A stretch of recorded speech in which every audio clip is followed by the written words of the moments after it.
Munisa, assalomu alaykum. To'g'risini ayting.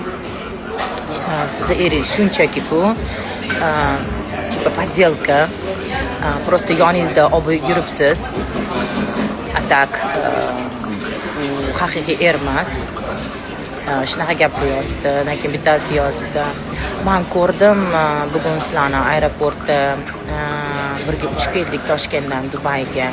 Menga turmushga chiqing, haqiqiy emas ekan-ku. Hamma narsani siz qildingiz. Eringiz telefonda постоянно turdilar.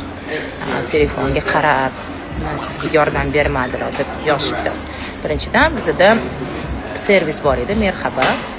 Xo'jayin zakaz qilganlar biz uchun hamma narsani qilishadi, faqat ko'rsatish kerak, qayerda qanaqa chemodanda turibdi, bo'ldi.